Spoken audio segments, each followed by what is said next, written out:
Hey, Chris. Hi, Tim. Episode number 10. We're in We're the in double double digits. digits. Awesome. Time flies. Amazing. I I'm going to make a commitment to you and our listeners. We're going to have a jingle by number 11. We got to figure it out. So, anyway, we figured out the name in real time on episode 1. And so I don't think we can do a jingle in real time on episode 10 here. But by episode 11 we'll have a jingle. Okay. Promise. Jingle Promise. and then logo comes next. Awesome. Oh So yeah, professional. yeah, maybe that'll be like 15 or Yeah, 20. right. We'll worry about a Yes. logo. Set your milestones. Awesome. So you picked today's case based on some feedback at last week's conference. And so this is a 2017 case of Motorola Solutions versus Hytera. And so it was a trade secret misappropriation case filed under DTSA, as well as a copyright infringement case. It was filed in the Northern District of Illinois. And so basically, this is a walkie talkies, right? It is. And, it's kind of high value walkie talkies for things like, police, fire departments, ambulances, military, Yeah, whoever. And not it's not the not, walkie talkies we used to use. no, not like when we were kids. In fact, quick sidebar. One of our mutual friends, I was telling him, you got to get some walkie talkies for your kids. They live out in the country. I was like, it's hours and hours of entertainment, just running around. I said, we used to have these Motorola ones, and he sent me a link. Is this the one? I was like, yeah, that's the one. Went down that rabbit hole and found there are so many manufacturers of these things at this point, which I think probably makes sense now that you you talk through this case. So anyway, Motorola Solutions is kind of the other half of the Motorola that we used to all sort of have in our pocket or use as our cell phone. So Motorola got split into two companies, so Motorola Solutions and then Motorola Mobility. And actually, Motorola Solutions is no stranger to high stakes trade secret cases. There's a 2011 Huawei case that actually made lots and lots of headlines. And so we'll maybe touch on that case at some point in the future. But today we're going to focus on this Hytera case. And so what we're going to talk about today is the decision of the appeal. Yeah. And so this was a case that was filed in December of 23. And we just got a decision in July of 24. And so the original trial court awarded $765 million. And they denied a permanent injunction. And so maybe, Chris, with that and the additional setup of saying this is really a software case at its core, why don't you walk us through this? And I will just say, there's some juicy stuff in this one. It was some real bad behavior. So I'm excited to go through it with you. Yeah, and this one, a lot of people at the Boston PISACO trade secret event were talking about it because it's a really interesting case and could have some real serious implications going forward for people, especially for international, multinational companies. The what? So what happened is actually not super interesting. What is really interesting is where. So, most of the laws in the US focus on bad behavior happening in the US. Here, Yep. everything, or the vast majority of things happened overseas. So there were 3 employees in Malaysia that were, one was recruited by Hytera, which is in China. And then that one guy recruited 2 of his colleagues or friends to join. And they downloaded about 10,000 documents, but off of the server that was in Malaysia, not the server that was sitting back in Chicago. So all of this activity had nothing to do with the US. And it was only when Hytera started marketing and selling a product into the US that it sort of triggered the US to be a place to fight this out in the legal system. So again, to me, it's not the what, it's the where that makes this interesting. Well, I would beg to differ a little bit, and because I think this one comes with I think some special twists on the what, which you see how did this engineer get recruited to Hytera. It was serious money, right? Mhm. And so, and in the form of growth of shares, and so 600,000 shares of Hytera stock as part of Mhm. their compensation, which again, who knows exactly where these when these numbers are calculated, but roughly $2.5 million Yep. worth of stock, right? So pretty serious money for for an Mhm. engineering, probably an engineering Yep. manager, I'm guessing. Well, Um, and he was double dipping, so he was working for both companies at the same time, which it's on amazing. top of it, so he was doing pretty That's well like a financially. COVID thing. Yeah. Like this guy had discovered the I could work for two Yes. companies at the Exactly. same time before everyone discovered Yep. that idea in COVID. Yeah, it's just incredible. So, we'll talk about a little bit about the evidence, like what would end up getting downloaded, code, and so forth. Yeah. So they ultimately downloaded about 10,000 documents, and it's interesting because a lot of it was the software code that Hytera then used to incorporate into its products. But one of the things we always wonder about is evidence of use. Like, how do you get proof that someone stole your trade secret and maybe use that trade secret for their own product?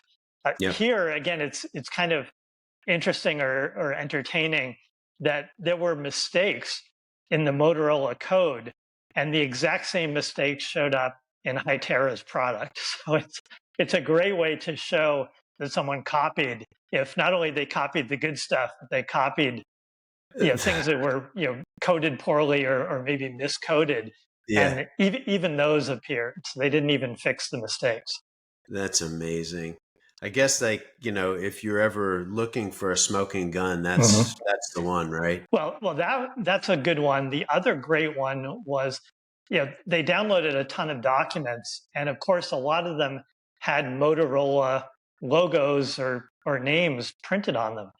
And a lot of those documents were circulated within Hytera containing the Motorola logo, up in the corner.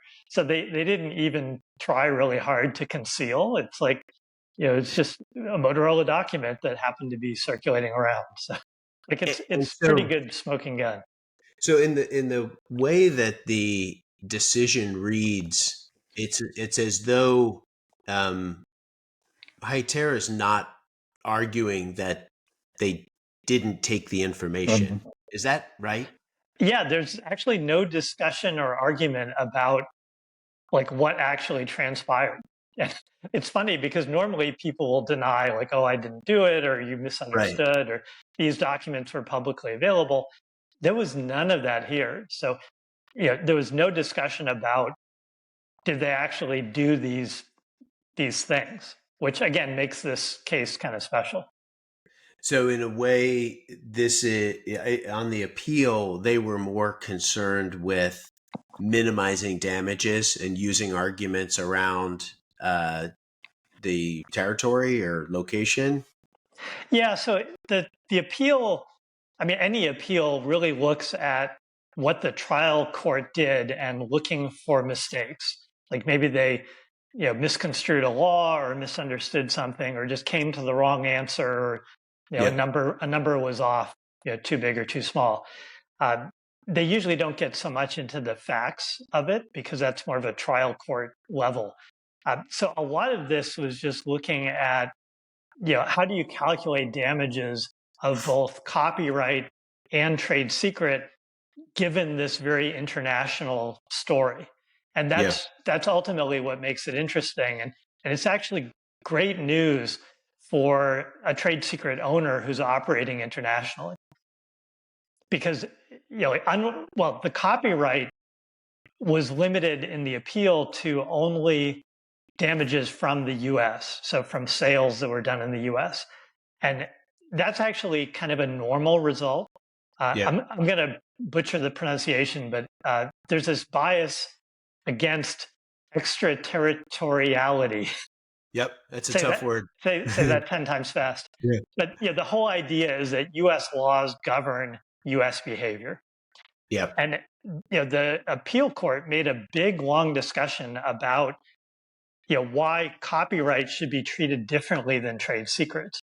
And when the trade secret laws were being drafted and ultimately enacted, there was a lot of discussion and concern about international theft of American trade secrets. Yeah. So here the appeal court said, all of the sales globally that are a result of that theft of an American trade secret uh, can fall under the damages calculation for the trade secret. So that ended up being affirmed. So it's a very large number, but the copyright damages are actually going to get bounced back down to the trial court to be recalculated because those were too big. Like those should have only been for US damages, but the copyrights did worldwide calculation, and the court said that was incorrect. Fascinating. It So, is. yes, super cool. So, on the copyright side, basically saying, you can access your U.S. damages, not the global, but Mhm. on the trade secret side, global damages. Yeah. Yeah. Well, Um, and the whole idea is that there was an initial theft of the trade secret, but then yeah. everything that kind of stemmed from that is equally tainted.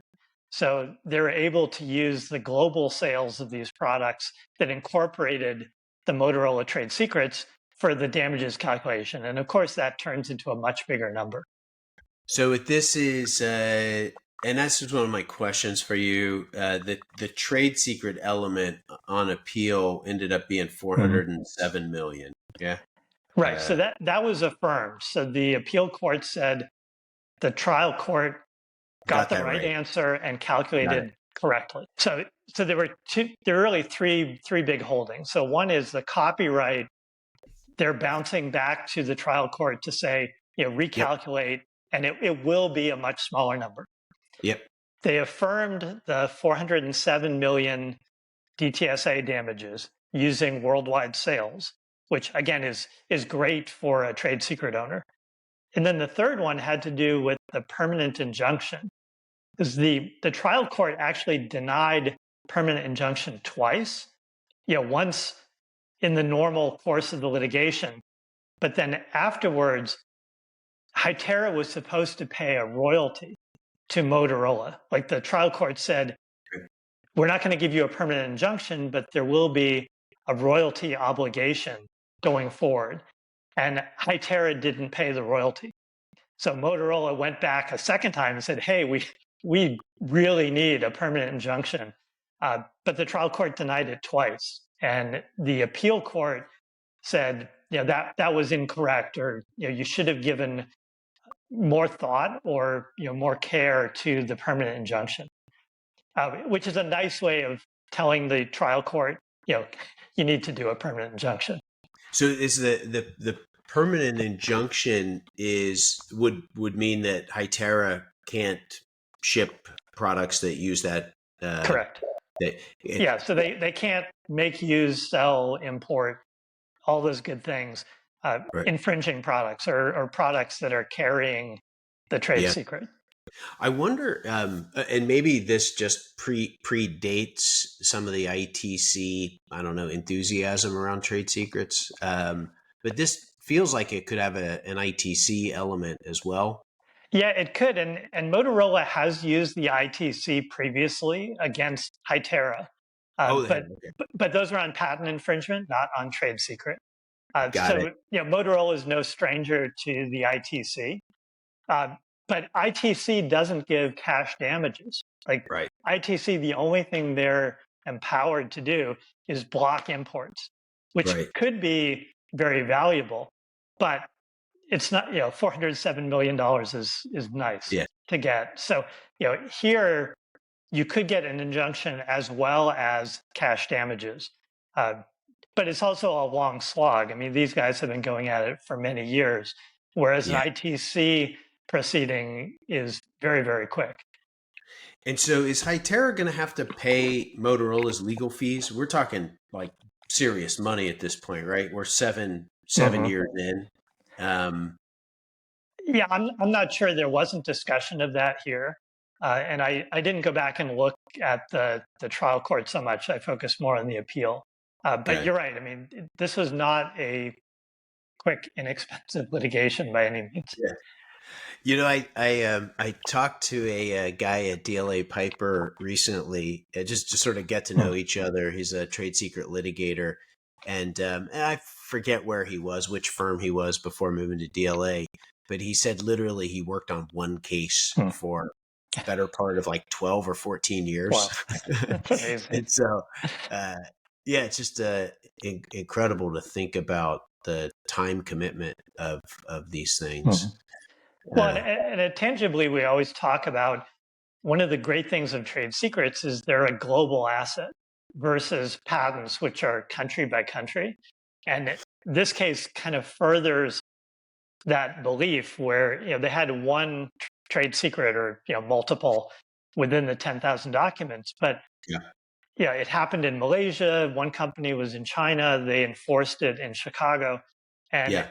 it was truly a global asset, and ultimately global sales came under the damages. So, if I were a trade secret holder, especially operating internationally, this case is fantastic. And that's why there was so much excitement about it at the conference.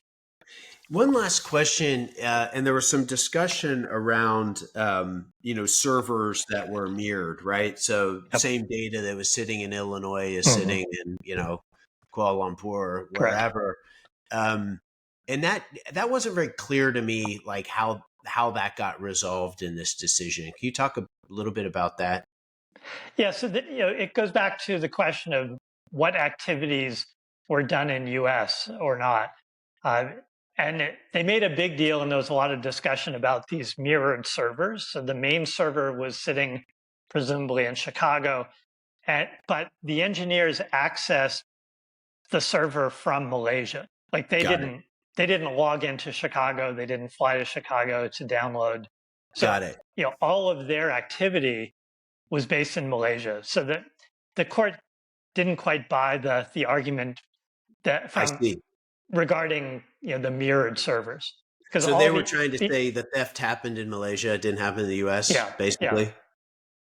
That's pretty interesting. I Hmm. wonder if that's I wonder if that is a pretty common argument. Hmm. Yeah, it's interesting because now people have servers all around the world in different countries. Sure. So depending on how the actions worked out, that could be either very good or very bad for you. But Yeah, but it's this an is interesting idea I never thought about before reading this. yeah, but this I think certainly sets a nice Hmm. precedent for those people that have Yep, their data mirrored. that's right. Um, Yeah, yeah, the other interesting question that I've been thinking about is what if Hytera did not sell into the US, right? So, like if they said, I'm going to sell in 180 countries minus the US, yeah, there wouldn't be the kind of jurisdiction or activity level required to sue in a US court. So I think this probably would have turned out much differently, and maybe would have ended up in a China court or possibly even a Malaysia court versus in Chicago. And the court didn't talk about this, but yeah, you could easily just exclude a territory from your sales and marketing and potentially avoid some of these liabilities. yeah. So, well, that's interesting. So you think even the idea that they, let's just say, stole the Hmm. information from Chicago or from Hmm. Illinois effectively, right? Even though they did it via the Yep. Malaysia mirror, um, that itself wouldn't be enough. If you say that you had no business in the U.S., that wouldn't be enough to bring a case under DTSA. Well, I think it's a tough question, and again, I know enough to ask the question. I'm not entirely sure what the right answer is, but I think that the story would have been less compelling if there was no marketing or sales in the U.S. Now, Hytera did have some operation in Chicago, so they had a couple of employees. Maybe it was a small satellite office, Yeah. and they went to conferences and conventions and talked about how great their new products are. So there was some commercial activity that helped with the personal jurisdiction in Chicago. Uh, but yeah, it's just kind of an interesting question of, if they had had even less presence and Commercial. activity Yeah. in the U.S., would this have turned out a little differently? Yeah. Yep. All right. Well, I've got to go make a jingle. What you have any ideas for the next case? I think we have to come I, back to Boeing, don't we? I think we yeah, we really do. need to. Yeah. Boeing's story changed, and Yeah. uh, it was interesting before. It's even more interesting now. So maybe that's a good one to revisit. All right. I think number 11 with a jingle will be the Boeing Zunum revisit. So let's Sounds do good, it. and I'll think about the logo for 15 or 20. Sounds great. Thanks, Chris. Awesome. Thanks. See you, man. Catch you later. Later. Bye.